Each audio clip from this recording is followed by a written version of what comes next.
All right, good morning. Good morning. How is everybody?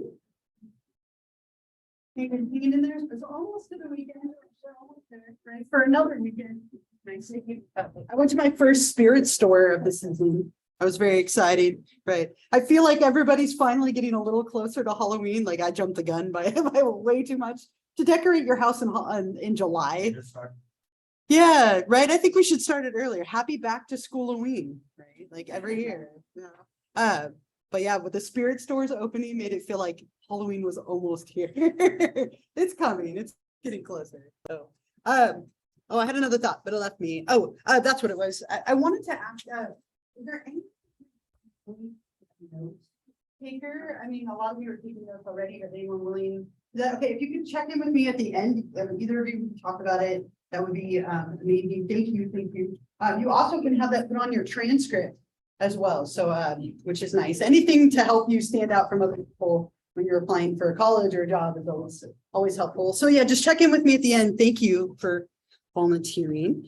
Otherwise, what we'll do is we'll start chapter 2 today. So again, chapters 1, 2, and 3, setting the stage. Chapter 4, we actually start the disorders. So it's coming, right? But in chapter 2, what we'll look at are the different models of abnormality. So we talked last time about how the time and place, how we've changed over time in the ways we view abnormality. Now what we'll do is we'll talk about some of the different ways that we can kind of have a framework for how we view a disorder. So we'll look at a bunch of different models. What are some of the main ideas of each model, the main treatments from each perspective. And then these are things that you'll see and hear about all semester when we get to the disorders. We'll talk about which models maybe explain it best or best treat that disorder. So we'll talk about this for probably the next 2 classes, and then we'll move on to chapter 3. So when we talk about models, right, psychology has a model and a theory for everything, right? We have lots of theories. There's so much that we still don't know, as we talked a little bit about before. We have several of these really kind of like influential but conflicting models. A model, another word for that is a theory or a paradigm or a lens. It's a way of viewing something. So we talked previously about how you could view mental illness through the lens of science or the lens of possession, right, and religion, and how that might change the way you then treated it or approached it in some way. A model is just a set of assumptions or concepts that help us to explain and interpret whatever it is that we're observing or analyzing or looking at. So for us, we're looking at mental illnesses and we're looking at disorders, right? Abnormality. So there's a lot of different ways that we can view each disorder. These are going to spell out kind of basic assumptions, guidelines for investigation and treatment. So for example, let's say somebody is suffering from depression. We can take depression and view it from a bunch of different models. We can look at it as maybe depression for somebody is caused by something biological, by imbalance of neurotransmitters or by brain injury. Or we could take that same depression and say it's the result of difficult life experience, or maybe negative thinking patterns, or it was genetically predisposed. We can take that one disorder and view it in a lot of different ways. And the way that we view it is going to dictate how we're then going to treat it. So if we think that you have depression because of a chemical imbalance, we're likely going to prescribe you medication. If we think you have depression because of things going on in your life or negative thinking patterns, we're going to attack those negative thinking patterns and try to change them.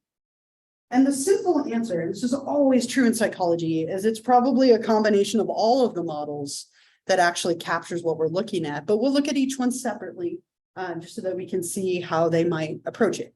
So lots of different models. Again, we'll look at each one, some of the big ideas, and then the big forms of treatment that model might use. And they conflict with each other, right? Like, so this one will say everything's biological. The next one will say everything is something else. So we can take little bits and pieces from each one. But the biological or medical model, I'm going to write like a few words here for each one, to keep them straight. So the biological or medical model is going to say that everything has a physical cause. Physical causes for disorder. Okay, so this is a very medical model, like your medical doctor, biological stuff. Physical or psychological disorders have a biochemical or physiological or physical cause to them.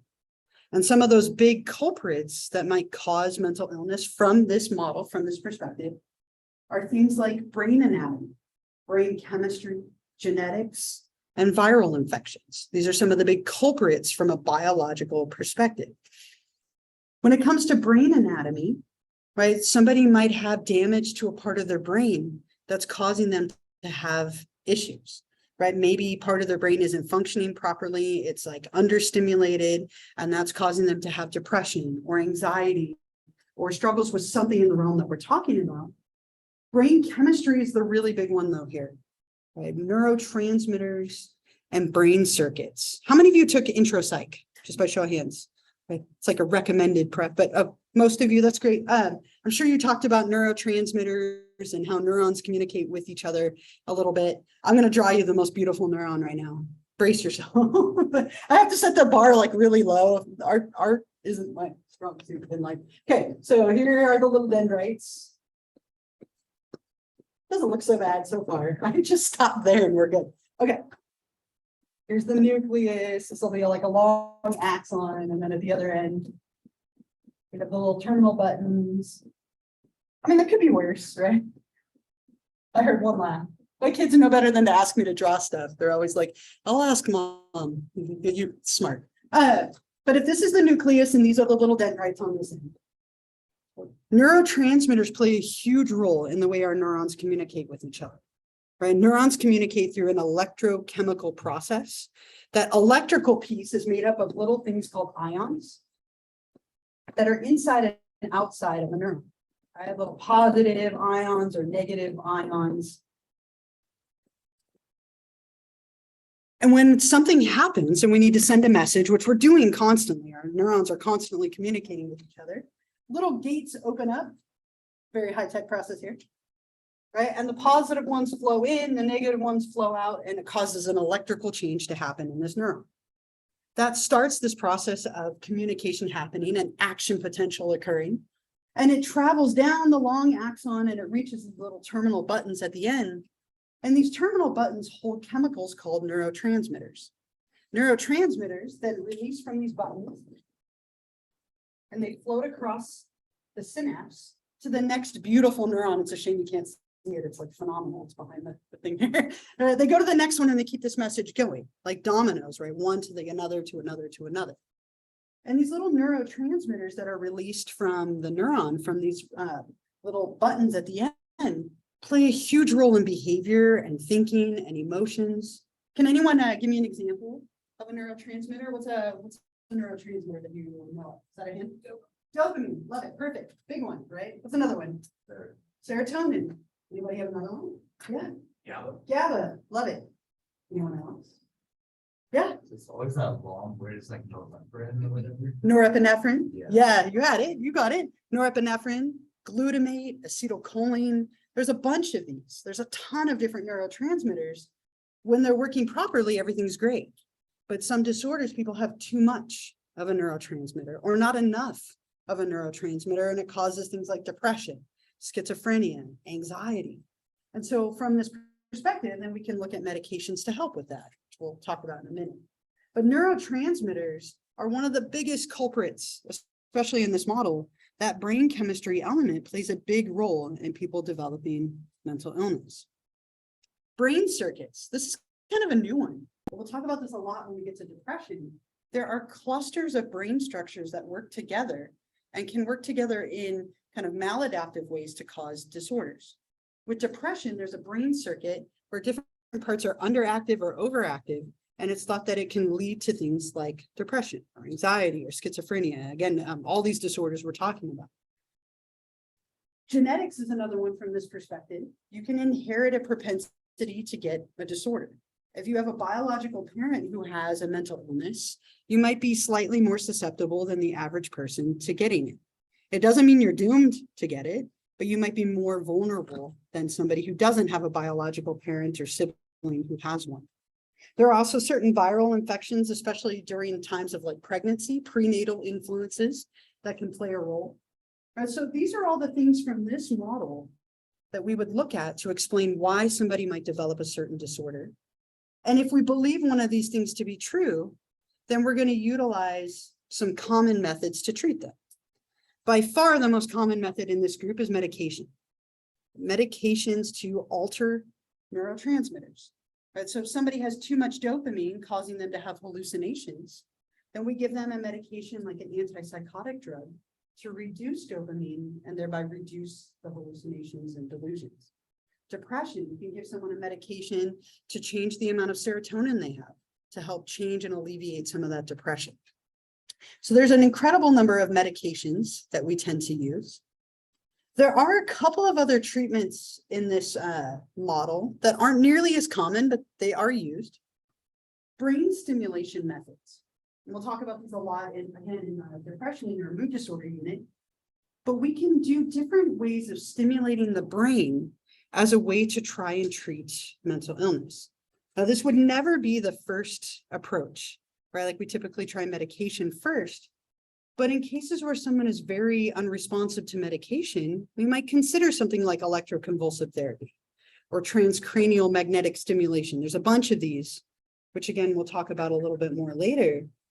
But these have been around for a really, really long time. We've been doing some form of stimulating the brain to try and cause change for many years. I think the first documented example of this was back in the 16th century. There was a man who had schizophrenia, who hadn't spoken a word in months. And they decided to try and pass an electrical current through his head to see if it would create any kind of change. Would hate to be that guinea pig, but they did this with this individual. Right? I wrote it down, 55 amps for 2 seconds. It's a lot. Okay, 55 amps for 2 seconds. The guy had a massive seizure, which is the intent of things like electroconvulsive therapy. He had a clonic seizure, lost consciousness, sat up and swore at the people who did it to him. They considered it a great success and spoke, right? Like, what are you doing to me? With some expletives in there. And they considered it a success, and they've been refining it ever since. So we've been using things like electroconvulsive therapy or something to cause a seizure for a lot of years, though again, it would never be the first thing that we would do. This is like traditional shock therapy, as it's sometimes referred to.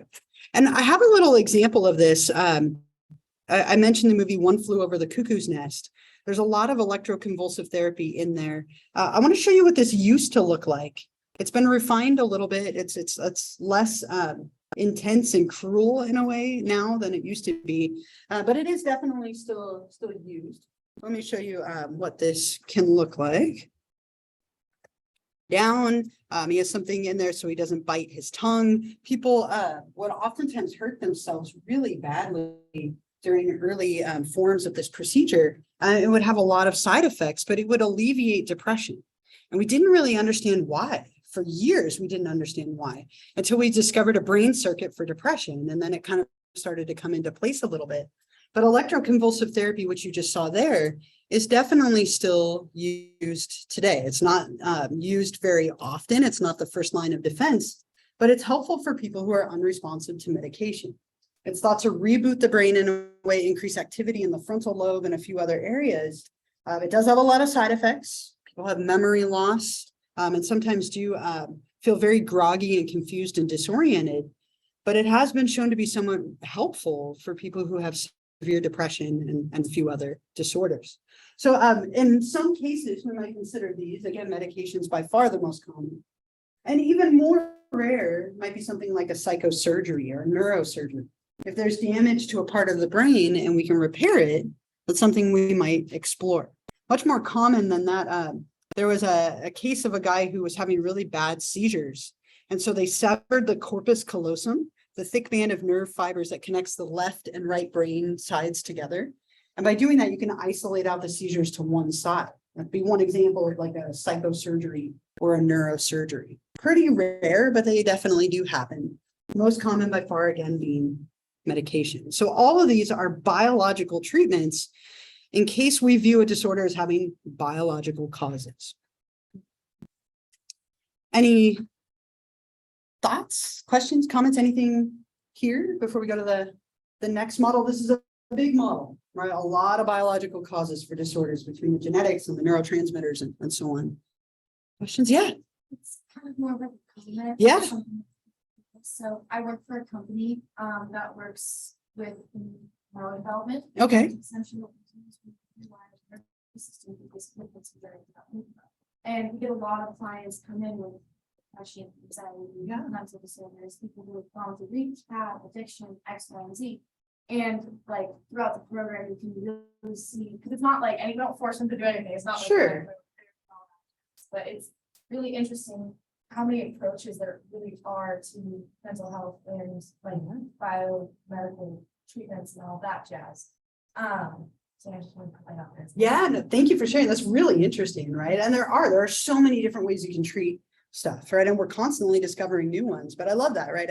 Probably really fascinating to see, right? And to see the beginning to the end, maybe hopefully the progression that people make. Sure. On the spectrum as well, Mhm. which is really interesting by now, but being able to have a conversation with you, which is So rewarding. thing, Yeah. but, yeah. Yeah, that's amazing. Thank you. Yeah. For me, I'm stating the obvious age. I've seen culturally that, since I was a child, there's always new medicine to treat something. Yeah. There's always new medicine to treat something with your stomach or with your mind. And, in my own family, personally, my wife's mother, who was since passed away, was complete schizophrenic and, non-functional. And so she began taking medicine in the late 50s, actually that far back. And the unfortunate thing was there was always one or two medicines which were the thing. Sure. And then when these things came out and they prescribed her, it was like anything in our culture, what we prescribe for, we assume culturally is going to resolve it. Stomach, medicine, or anything. So I just, but having said that, you could really only go with people that you know. And I could say that in my peers, so many of my peers have told me they take a medicine for depression, and it just seems so effective. And the ones the last 20 years or so, I've had so many people say, you know, it evened me out. It made me from non-functional to function. Yeah. But I just kind of have a little bit of doubt if I can do so. I mean, it's just because lo and behold, in 2022, there's going to be a new one. And so you see them run the spectrum and the old ones drop off, that's all. And but I do think that everything is science myself. Sure. And so I believe that they're gonna grasp more and more nuances in brain functions and develop. But it has been with my wife is one of 4 children of my mother-in-law. There were 4 daughters, and it was really heartbreaking actually, because this woman had electroshock therapy. She was completely functional. So whatever the new stuff was, they just gave she was in the psychological hospital at South Station in Long Island.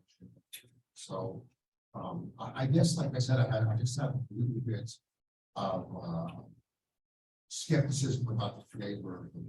Okay. And I think skepticism is good, right? I mean, we want to have that like scientific like skepticism and humility and all of those things that embrace that scientific attitude. So I think rather than just being like, oh, that's clearly the best thing in embracing, I think it's good to have. Well, a little bit. Yeah. A little bit. Yeah, you don't have too much in your good. We got a little, yeah. I believe that there's a brilliant person. There's somebody who's part is aging because of their depression. Sure. And a wonderful scientist is going to develop something that's going to help that person. That's like the best thing. I sure hope so. I do believe that. That's the best thing. Did you have a thought? Yeah. Yeah, where in regards to TMS, I've been really eager to see the new results regarding that treatment, where it seems like it has, for the most part, a very radical, like transformative effect on people who suffer from certain medical disorders. But I really the biggest thing relating to your comments is that I hope that its accuracy and efficacy can be refined as quickly as possible to reduce damage that it can potentially cause. Where I read this article about a gentleman who went through the therapy for several months, and it resulted in what seemed to be irreversible detrimental effects to his cognition. So with these things, these treatments, which,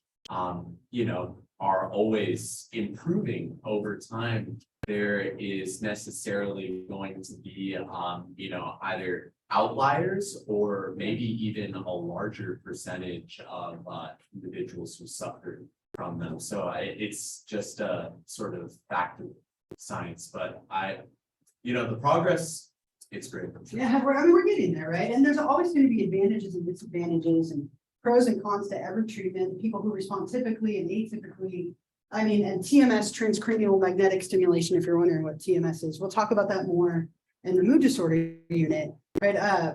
But yeah, there's advantages to everything. Some medications like lithium, for example, which changes people who have bipolar disorder, it just absolute great mood stabilizer. It can lead to irreversible long-term lifelong effects, right? So it's always like a balancing act, right? Like, what is the advantage of taking a medication versus what are the potential disadvantages, or the advantage of TMS or ECT? Let's see how many acronyms we can have in one sentence, right?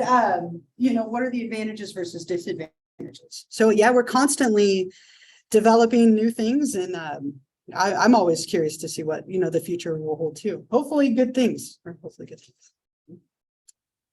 The psychodynamic perspective, different perspective here. Freud, this is Freud's perspective. The psychoanalytic or psychodynamic, same thing.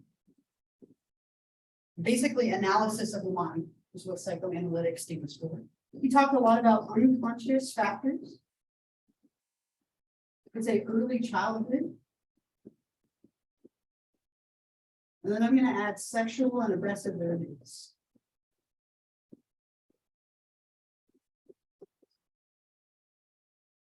Just a couple of key terms to help you with each model here. As I said, this is Freud's model, Sigmund Freud, right? Probably the most well-known of all psychologists.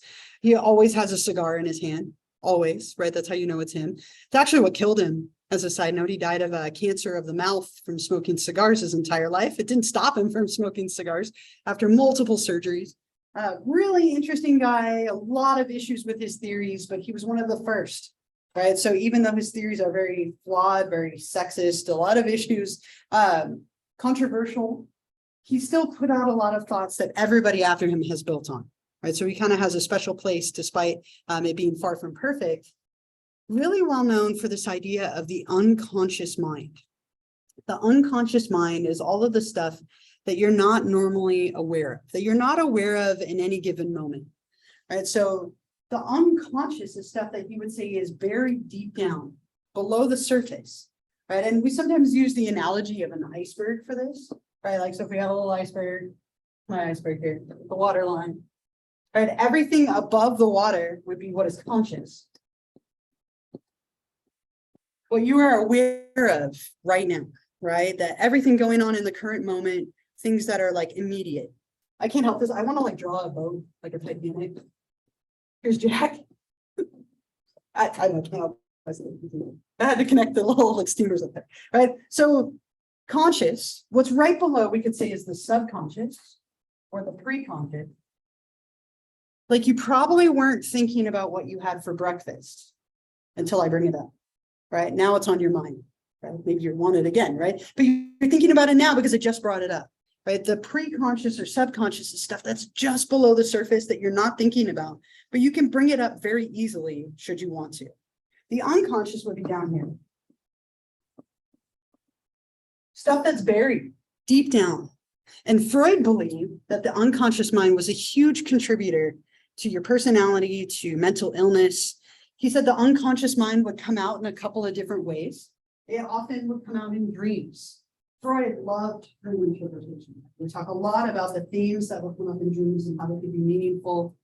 He also said that the unconscious mind would come out in Freudian slips, right? If you've ever said the wrong person's name or something like that, that would be someone that was on your mind.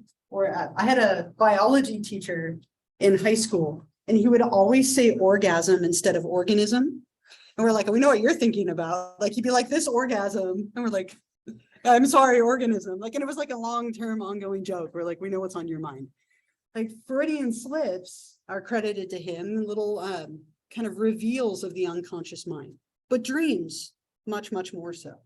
And so Freud talked a lot about the role of things that happen when you're very young, right? Your relationships with your parents when you're very young.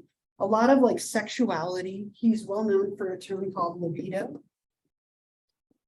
right? A sexual energy that kind of goes to different parts of your body as you age. Really believing that your personality and mental illness is dictated by things that happen when you're quite young. And that our personality and those things are fixed by the time we're like 8 or 9. Right. So all of his like theories trace all the way back to childhood. One other thing that he's really well known for that relates to our class, there's a lot of other theories that he has, but for our purposes, he's well known for this idea of the 3 like central forces of personality, or 3 parts of the mind, not the brain. These aren't physical structures, but like ideas or structures within the, or like ideas within the mind. The id, the ego, and the superego. And I love this picture because I feel like it's really like depictive of, visually depictive of these 3. But he talked about how these 3 kind of forces, if you will, can shape our mental illness and our personality if they're out of balance with each other. The id is the part of you that's completely unconscious, completely like primal. It's driven by pleasure. And it's like the part of you that's like, I want what I want, to hell with the consequences. Like, none of you are giving into your id right? Your id is the part of you that is very like animalistic and primal and unconscious. Like my id would have me like at in and out, right? 2 minutes, right? 1 minute, oh, explosive. In and out, like, and I'm just gonna go in and grab all the hamburgers. I'm gonna grab like 50 of them and run out. I'm not paying for them because it's what I want, right? Like, we don't give into our id very often. We get in trouble, right? Thankfully, we have the ego and superego to keep the id in check. The superego is almost like the angel on your shoulder, like your conscience, your ideals, the things that you should do or shouldn't do. People who give in too much to their superego might have a lot of guilt or anxiety and struggle with those things. So superego can be restricted as well. And the ego is kind of like the great compromiser in the middle, right? So my superego would be like, no, you shouldn't go to in-and-out. You're living off class, right? Like, you need to stay here. This is your job. And you shouldn't eat 50 hamburgers. That's not good for you. And you shouldn't steal the hamburgers. My ego, the great compromiser, would be like, well, this class is over in 45 minutes. So we could go to In-N-Out and buy a hamburger. That's reasonable, right? I might just do that. Yeah, this is all real. Now that we're talking about it, I'm like, it sounds really good. But it's the great compromiser. It keeps you in check with reality. So what Freud would say is if you give in too much to the extremes, the id or the superego, that it can cause problems for you. It can cause problems with mental illness on either extreme, and that our ego should be the one that's kind of dominant, but that isn't always the case. Yeah. What's the biological that you just spoke of 10, 15 minutes ago, more or less be completely the opposite of this? Yeah. These theories. So why would, so you've thrown 2 of these up for us to ponder. Yeah. And there are more. principally, which would be, which should we focus on as the most valid? And that's a great question, right? If you were to say to me, the best thing in the world is vanilla ice cream, talk for 10 minutes about vanilla ice cream, just for my examples, I'm trying to understand. Then you say to me 10 minutes later in this class, however, the best thing is chocolate ice cream. And I go, but you just told me, said, well, Sure. so I mean, no disrespect to you. Oh, no. I wondered if you were gonna. Yeah. So I just, how do you reconcile between those and the others? So the idea, and that's a great question, right? Which is better? And there isn't, There we go, which is better. yeah, there isn't one best model, right? And so I think the best way to think about it is different models explain different disorders better, right? So for example, we'll talk about the cognitive model, right? Your thoughts matter. That one's a really big one for explaining depression. You can also explain depression a lot biologically, right? Freud's model is probably the most outdated of all of them. So of all the ones that are referenced, I would say it's referenced the least.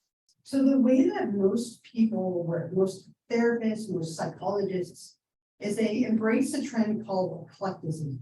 They pick and choose from the models depending on what's the most relevant. So in short, we're looking at each one separately, but very rarely are they separate.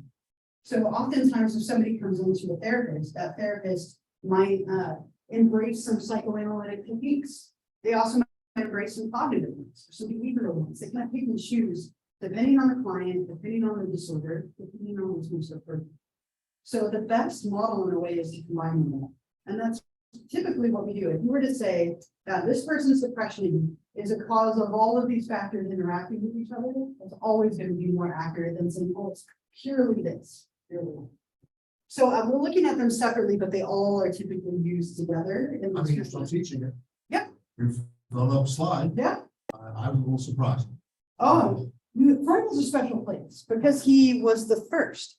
So everybody that came after him took his ideas and shifted them just a little bit. So I think it's important to understand his thoughts, even if they aren't relevant so much anymore. And little bits of this are still used, right? So when we talk about the different elements of his therapy, some of these things are really key.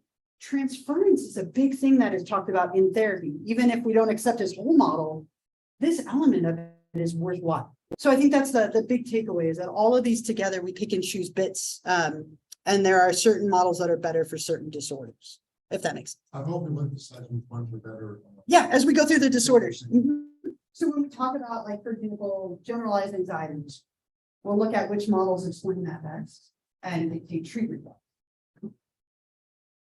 So Freudian therapy, not super common anymore.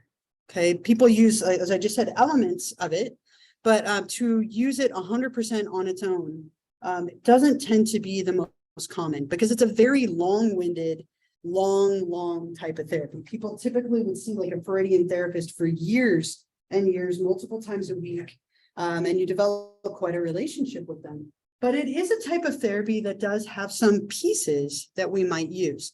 Now, I have a clip of what this type of therapy might look like, and it's so cheesy and so old, but it's like bad, good cheesy. I don't know. Like, well, I'll let you make up your mind. You'll learn how to flirt in this video, right? Maybe. But what I like about this, it's a great example of what this type of therapy can look like, right? He's laying there on a couch, kind of doing what's called free associating, right? He's just talking, whatever comes to mind. It's a very, very common technique within this approach. And it's something that is used in a lot of different types of therapy beyond just like psychodynamic or psychoanalytic therapy, which is where, again, we see all these pieces kind of coming together. So free association is where you just say whatever. And the therapist sits behind as a way to make sure that they don't influence that in any way. Right, so they are just kind of out of sight, out of mind. You just go ahead and talk, share anything, don't filter it. Right, and looking at dreams is very, very common within this approach. But free association can be like responding to words, like you come up with the first word that you think of, or it can be just kind of talking, but it's a very common technique. And then the things that you come up with, we're going to then work through. Working through things is a big concept in this type of therapy, especially stuff that's old, because remember, from this perspective, it's a lot of like childhood, early life influences. So we're going to go back and work through anything that comes up, right? Talk it through, think it through, right? And really like spend a lot of time processing it. Another big thing that's very common in this type of therapy is Freud coined something called transference. And transference is really relevant, right? And I can tell you, having been in a therapist role, and having gone to therapy, I've experienced both sides of this coin, and it's really fascinating. It happens a lot. Transference are the feelings that a client has toward their therapist. And then therapists sometimes get feelings toward their client, which we call countertransference. And these things can be very, very therapeutically helpful, according to Freud. So if you've seen somebody for a long time as a therapist, you might start putting feelings that you have towards someone else in your life onto the therapist, right? And they might react to you in ways that relate to somebody in their life, right? Like my therapist, for example, is older, right? And she has children. And every now and then she'll be like, oh, I have these like protective feelings, like I want to protect you like you were my child. Those are feelings of countertransference. They have nothing to do with me as much as they have to do with her, but they can be therapeutically relevant. When I was a therapist trainee, I would have clients that would come in and they'd randomly be mad at me for no reason, just absolutely pissed off at me. And it would come out that they were actually quite mad at somebody in their life that it wasn't safe to be mad at.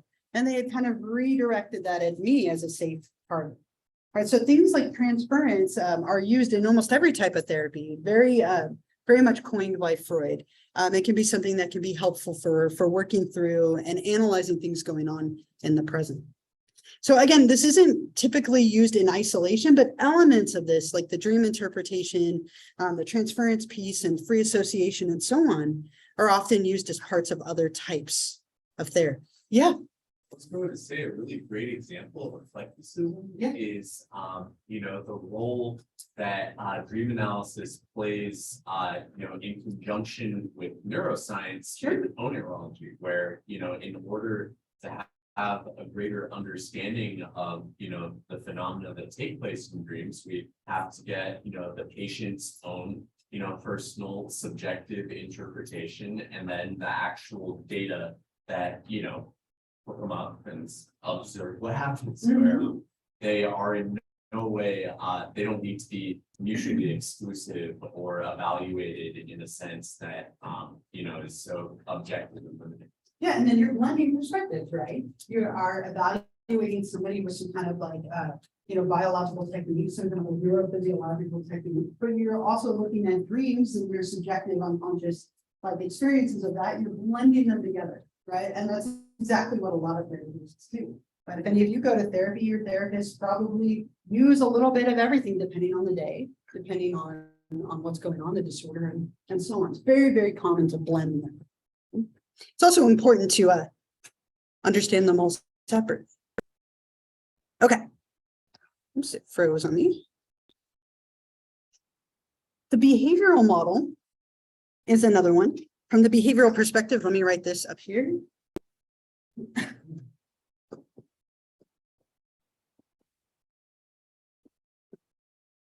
So we can say this is the result of like learning, conditioning. And it has to do with your experiences. What have you learned? What have you been conditioned to do? Right, looking a lot at the experiences that we have in our life, playing a role in the mental illnesses that we have, the behaviors that we have. So we're looking at kind of two different elements here, two different types of conditioning. And again, this is going back to like intro psych stuff, but classical conditioning and operant conditioning. And just to kind of summarize, I'm going to write a few things up here. So we'll start with classical. And then operant.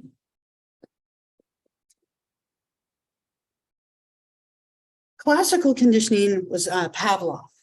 Pavlov was the one who was in charge of this and kind of coined it. He had terms like unconditioned stimulus, and unconditioned response, conditioned stimulus, and conditioned response.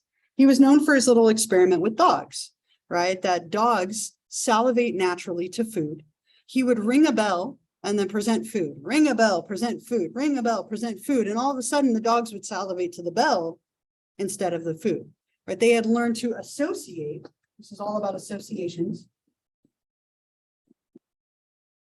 They had learned to associate the sound of the bell with the arrival of food. Right? So from this perspective, you take something that used to be kind of like neutral or meaningless, and you make it meaningful by pairing it with something else. Right? We all have classical conditioning things happen in our life all the time. Whether we're aware of them or not is another story. Really easy example, my dogs. The second I peel open that can of wet food, wherever my dog is, it's a dog food. I only have one. Slip from the past, right? But I peel open that can of wet food and my dog will come running from anyone because she has learned that sound means she's about to get fed. Same thing if I go anywhere near the leash, right? Like she freaks out, like so excited, I'm going to take her on a walk or go to the vet, right? 50-50, we'll see. But you learn to associate two things together. Food aversions, if any of you have a food that the second you see it or smell it, you feel sick, it's probably because it made you violently sick at some point in your life. Right. I have a colleague here who got in an awful car accident years and years and years and years ago. And on the radio at the time of the car accident, Eye of the Tiger was playing. The second she hears Eye of the Tiger, anxiety, like her palms start to sweat and she thinks something bad is going to happen. That's classical conditioning, right? Stuff like that happens all the time. And sometimes we're not even aware of it, but we can learn phobias this way. Preferences this way, we can have aversions from this, but this type of conditioning very, very common, and it can lead to some issues for us. So I put up here, it's also, I could add, it's very involuntary and automatic.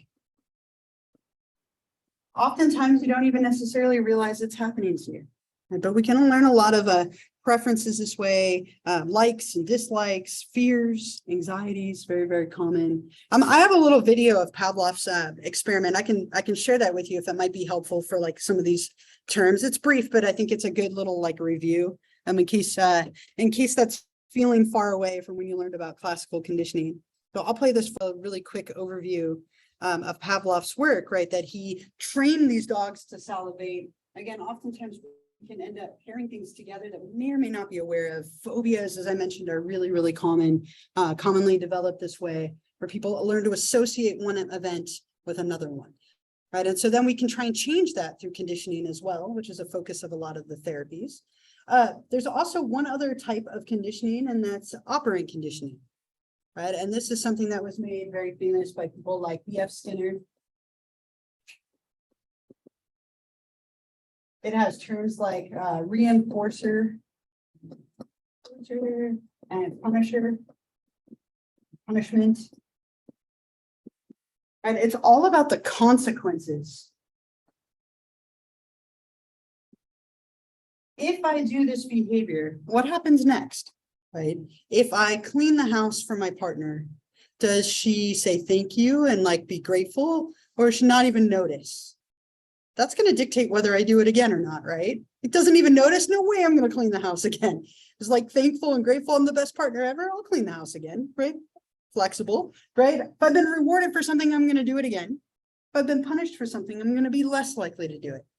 We oftentimes can learn behavioral patterns through the things that we've been rewarded or punished for. Somebody pretends to be sick and everyone feels bad for them, takes care of them. They might pretend to be sick again. It could become a pattern of pretending to be sick to get attention and care and sympathy. But somebody gets punished for doing something bad, right? That might be something that they then do it less, and it can change their behavioral patterns as well. So we see here that this is a much more like voluntary or active type of conditioning, where people make choices to do things more or less often based on the consequences. Right? And so between these two things, we can learn all sorts of like maladaptive ways of responding or behaving. And then we have to try and change them through behavioral techniques as well. So this is a very different perspective than Freud, right? Freud, it was all about like the unconscious mind. Behaviorists don't care about your thoughts as much as they care about your actions. Very, very different perspective. But again, we can use bits and pieces of this in a very like therapeutic way. And pretty common when we look at the behavioral therapies to identify the problem behavior and then try and figure out like what caused it, what's maintaining it, what is rewarding it or punishing it. And then we can try and change it. Right? Very common in this perspective to use things like a token economy or flooding or systematic desensitization. We'll talk about these ones when we get to the anxiety unit a lot. But token economies are great from a behavioral perspective. If you've ever gotten like a sticker on a sticker chart or a check or like a happy face or a ticket, right? That you can trade in for something that you want. That's a token economy.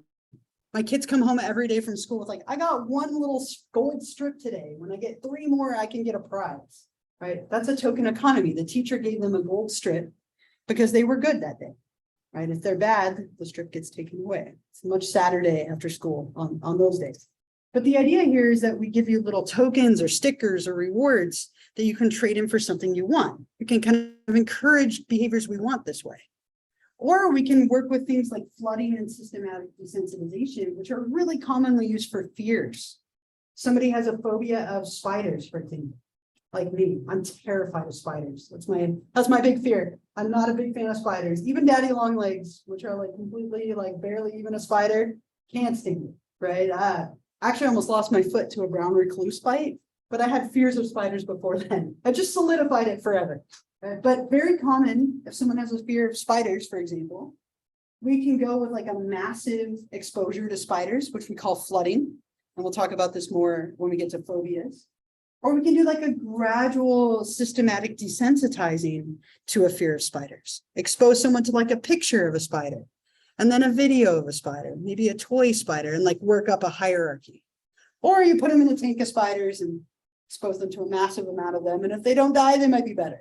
And I would die. I think if you put me in a tank of spiders, like Fear Factor style, that'd be the end of me. But very common techniques here where you're identifying a problem behavior, and then you try and recondition it through one or both of these processes.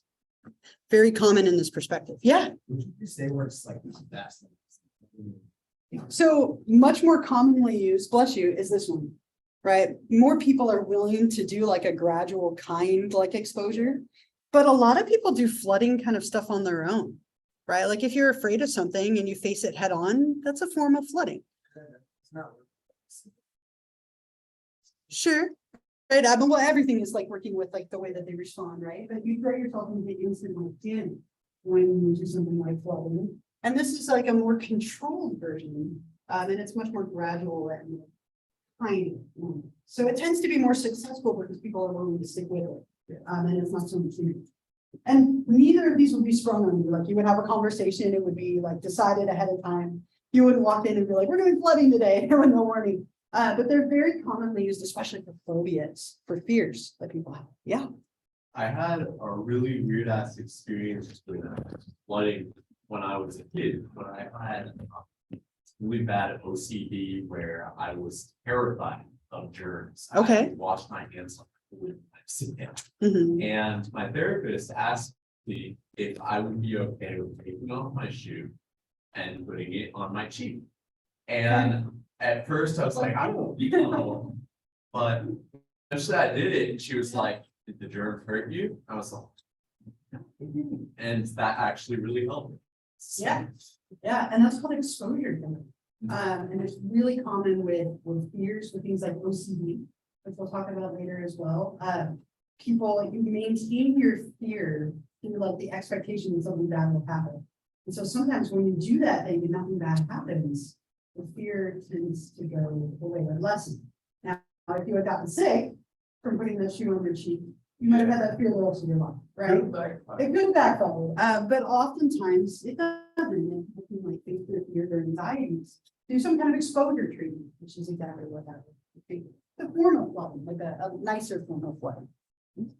Any other thoughts, comments, questions, anything else here before we keep going? Okay, very different than the other perspectives, but it's very like hands-on, focusing on the behaviors. We can also have what's called the cognitive model. The cognitive model, let's see what I'm right here.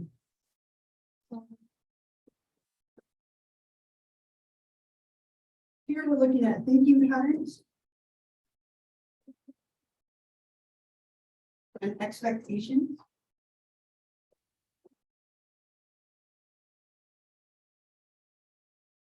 So how you think about the world and how you think about the things that happen can influence whether or not you develop like mental illnesses or things that happen. Illogical thinking patterns are very commonly examined here. Like, what are the thoughts that you have around certain things, and are they logical or not? If you're sitting here right now worrying that something will happen, Is that fear grounded in reality, or is it completely illogical? Okay, and it might be a little bit of both, right? That's something you would talk about. But if you're sitting here waiting and waiting and waiting for the power to go out, right? And that's all you can think about right now is that what if the power goes out? Like, what would happen? Well, let's play that out. What if the power does go out? What would happen next? Right? If that even is going to happen, like, right? And so just looking at those illogical thinking patterns that you might have that might lead to fears or anxieties or depression. And that's really the focus of therapy, is changing those thinking processes to something more rational, right? Looking at like, how grounded in reality is that? And can we manipulate or change it and challenge it in some way? Very common, like if you were to twist my arm and say, is there a best model, right? I would say it's this one, if I had to pick one. But again, eclecticism is the trend. But cognitive behavioral therapy or cognitive behavioral model is probably the most current and popular at the moment. If we had to pick a model, right? Cognitive behavioral combines the two, combines the cognitive model and the behavioral model. Very common. A lot of therapists are CBTs, right? Cognitive behavioral therapists. Very, very common. And so what this model does is it focuses on the behaviors and the thoughts, combines the two. A lot of therapists embrace this perspective. And very, very big in this perspective right now, and this is something we'll talk about later in the semester, the idea of mindfulness. How many of you have heard that phrase, mindfulness or mindfulness training? A lot of you, it's gained so much popularity. It's been around a long time. But mindfulness, being in the present moment, intentionally and non-judgmentally, right, is a huge trend within the idea of CBT or cognitive behavioral therapy, right? Trying to look at being present. If you're sitting here right now and you're in the past or in the future, you're not in the current moment, right? And so if you're thinking about all the things that could happen in the future, that's going to cause you anxiety. Or if you're thinking about all the things that happened in the past, that might cause you anxiety. Versus if you focus on right now and you're intentionally in the present moment, right? You're narrowing that window a little bit and it might be helpful. Right? So things related to mindfulness and then combining all of the techniques from both perspectives is very common in the cognitive behavioral model.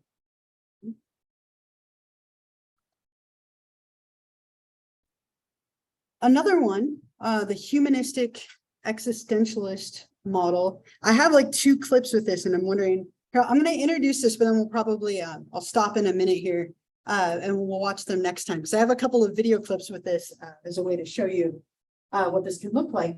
But the humanistic existentialist model, here is this.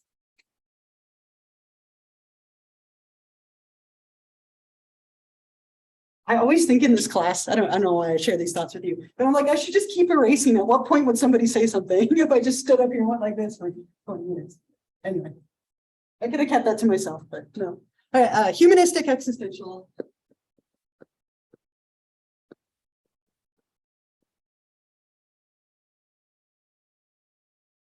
So from this perspective, we look at a couple of different things. This is almost combining a couple of models together. But we can look at an idea of meaning.